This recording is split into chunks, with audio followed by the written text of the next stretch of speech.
So let's get right into it. Whenever Pluto moves in front of a star, it casts a faint shadow, and the shadow is roughly the same size as Pluto. Uh, However, Pluto has an atmosphere, and the atmosphere acts as kind of a funny lens. Rays come in and they get bent towards the center of the shadow. And the basic idea behind a central flash is wherever the contours of constant density are perpendicular to the projected line of sight from the star to the edge of Pluto, that's a place where you'll bend a ray and it'll contribute to the central flash. In this picture from Bruno Siccardi's great recent review article, he shows an oblate planet. And what's the shape of the caustic pattern in the middle if you've got a non-circular planet? It's this diamond-shaped central flash, and it's very sensitive to oblateness of an object. So the basic idea is you've got rays which are bent perpendicular to some elliptically shaped contour, and they form this bright caustic pattern in the middle. It's not a diffraction effect, it's a refraction effect. It doesn't happen for objects without an atmosphere. So does this really happen? Actually, yes. Here's data we took of Titan in 2022 with Keck, also Gemini North and VLT, as Titan moved in front of a star. And even though Titan's only an arc second across, it's big enough to be resolved into about 300 resolution elements by the adaptive optic systems. In these pictures, you can see the plus sign is the position of the star physically behind Titan, and yet we see light emerging from around Titan's limb as the event progresses. In this case, we were lucky that Keck was close to the central chord, so it makes it look very interesting in that central frame. You can see that when the star is just barely inside Titan's solid body, you see a collection of light near where the star is. But it doesn't have to go very far in before you start seeing a near and far limb contribution. And this should be a little bit of a warning to people who have done occultation light curve inversions with formalism that ignores the far limb. The far limb is important. You know, for much of this event, the far limb was comparable to the near limb spot that you'd see. Both those spots in the second and fourth frame are places where we think that the contours of those isopics, contours of constant density, are perpendicular to the projected line from the star. What about that middle frame, which looks so weird? The star is almost directly behind Titan, and you've got a little bit of light from the top and then some broader things on the bottom. We think that what's going on is Titan has some fast stratospheric winds, some zonal winds near the south pole that kind of broaden it out. So in terms of breakfast foods, Titan is like an egg sitting on its fat end, a little narrow at the top. You've got a smaller region where you've got that perpendicular condition, a broader region at the bottom. I wish we could do this with Pluto, but it's only, you know, Titan is so big, it's a whole arc second across. So this is probably the most difficult slide of the talk. So pay attention, but it's not that bad. We'll get through it together. This is a recipe for how you go from a temperature profile to make light curves of an event. And it's a 4-step process, and it goes like this. The first thing you do is you take your temperature profile, and this is a smooth temperature profile from, I think, Leslie's UV occultation paper, and I think it's an 8-term basis function that fits these major inflection points. The first thing you do is you use the law of hydrostatic equilibrium plus a boundary condition, like the pressure at the surface of Pluto, to turn the temperatures into pressures. And that's the second frame there. The next thing you do is you turn pressures and temperatures together into densities. And once you have a density field for your planet, you can say, all right, I've got a projection of Pluto and its atmosphere in the sky plane. I'm going to shoot rays through, and for each one of them, I know the refractivity at each point. The refractivity is basically a function of the density. There's some tiny temperature dependence, but it's basically proportional to the density. I'm just going to integrate through each one of these points in my sky plane and figure out what's my integrated line of sight refractivity, what's my phase delay at each place. And in general, with any medium, like a magnifying glass or sound waves going through the water or light going through an atmosphere, the bending angle is the derivative of the phase delay screen. So if you've got an exponential atmosphere, the derivative is much greater as you get close to the surface. All the rays that come into an atmosphere bend towards the center, but unlike a conventional magnifying glass where you bend rays more at the edge of the magnifying glass and they go straight through the center, a planet will bend rays more as you get closer and closer to the surface. So bending angle, the derivative of the integrated line of sight is the bending angle. And I've drawn those little red dots there to represent where's the bending angle about the right amount to get you to the center of the shadow. You know, the radius of Pluto over 30 AU, a few microradians. And that altitude on Titan is above 180 kilometers, but on Pluto, it's pretty close to the surface. There's a couple other things about the radial distribution of light in the shadow and what the different zones are good for. Here's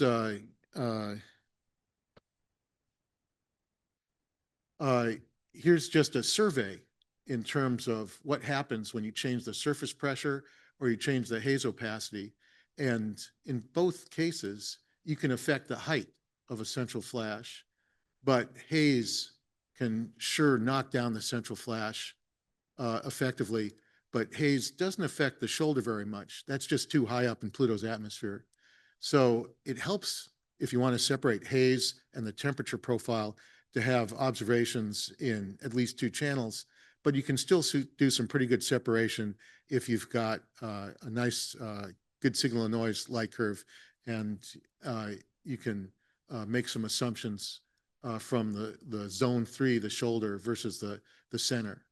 Watch out for trying to figure out the surface pressure by looking at the half-light region. A lot of surface pressures cross at the half-light region, at least for Pluto, and so something that we had used for years actually isn't that diagnostic. So here's a light curve we got in 2007. This one was observed by Leslie Young and Kathy Olkin, and I've separated the two light curves. They had two channels, two colors simultaneously. I've separated them, but they're virtually indistinguishable, and they show a double peak. And you might think the double peak is because you cross some high terrain, and that would be tough. It would be thousands of kilometers of high terrain. Instead, here's an alternative explanation that we've got a funny shaped central flash, and we're cutting two arms of it, and that produces a light curve that matches well. But there's a little bit of a problem, and that is, how do you go from a basically spherical planet to an oblate atmosphere just a few kilometers off the surface?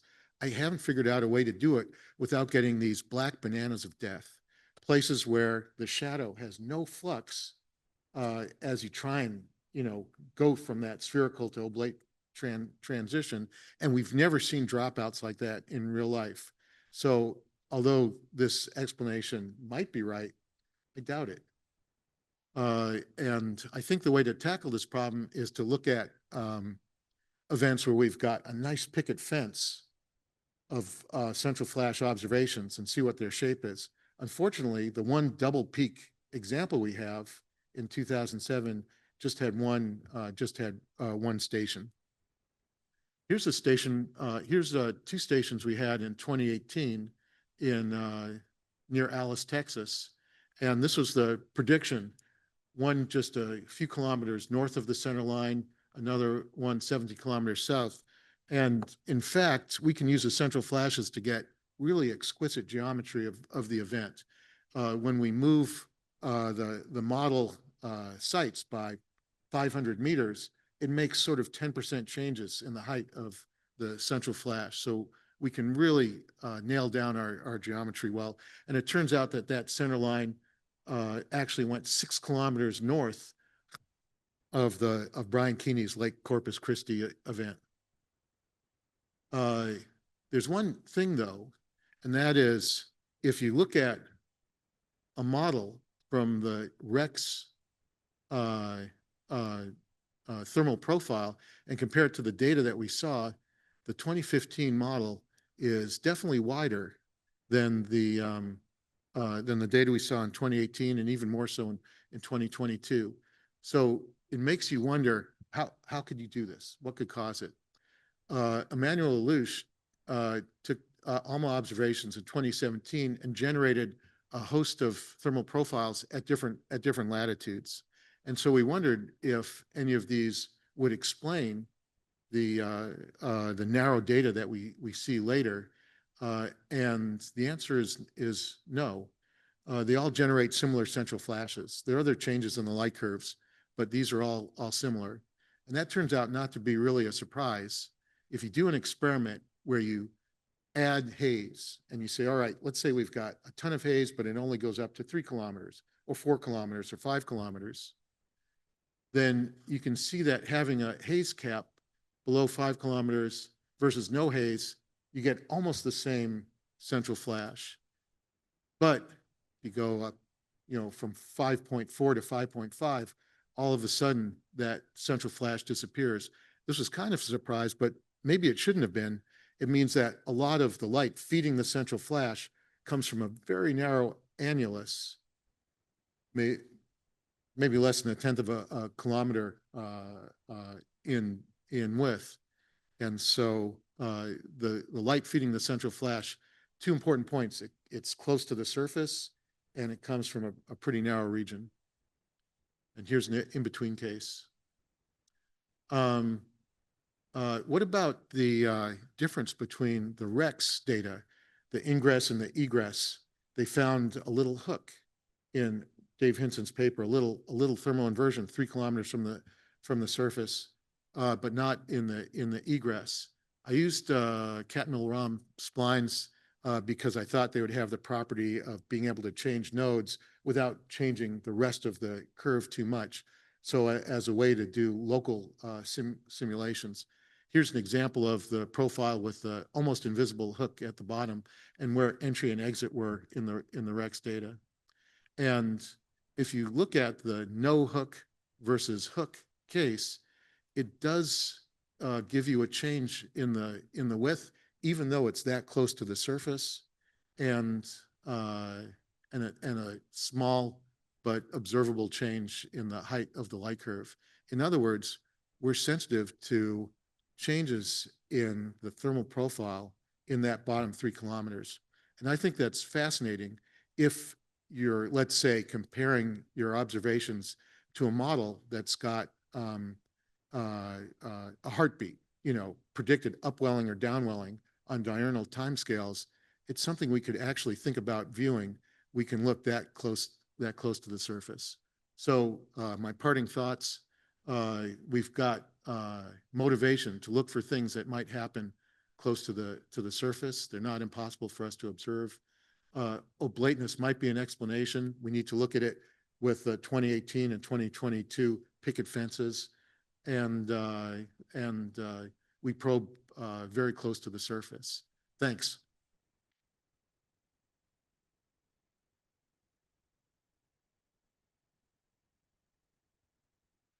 We have time for 1 or 2 quick questions before the pictures. Brian Holler, Space Telescope Science Institute. Are you targeting any upcoming Pluto occultation events to follow up on this? Right now, no. If there's one that we should be going after, you should let me know. These days, I'm trying to use SOAR as a prediction tool, the package that the French and Brazilian group have put together. I think it's a nice Python package. Eliot, thanks for the presentation. Just to comment regarding the temperature profile, I think across Pluto, near the surface, it's much more like the egress profile, sorry, because the ingress profile has this inversion because it's in Sputnik and you have sublimation of nitrogen, and therefore you have this cold layer. But it's really confined to the Sputnik Planitia basin. So I don't think you will see that on the other part of the globe. And the second comment is that you seem to be very sensitive to the haze and how you set up your haze profile. So for instance, are you sensitive to a latitudinal variation of the haze, since we've seen that the haze is more extended to the North Pole than at the South Pole? That's easy to model.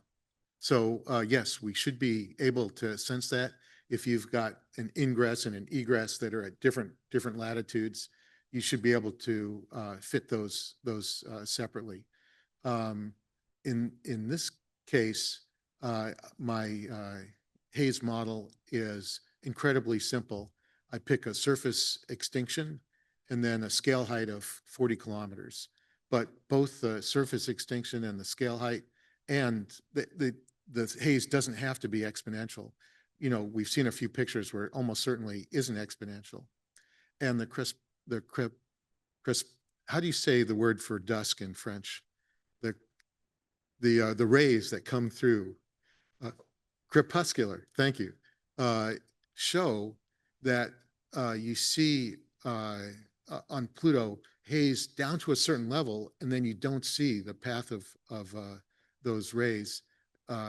Does the haze have a cutoff above the surface or not? It looks to me from those pictures that there may be a gap below a certain region.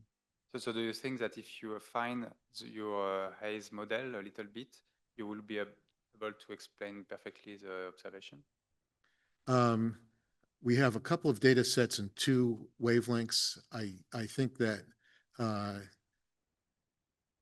it might be enough to get 3 free parameters. So crude, but yes. Thanks.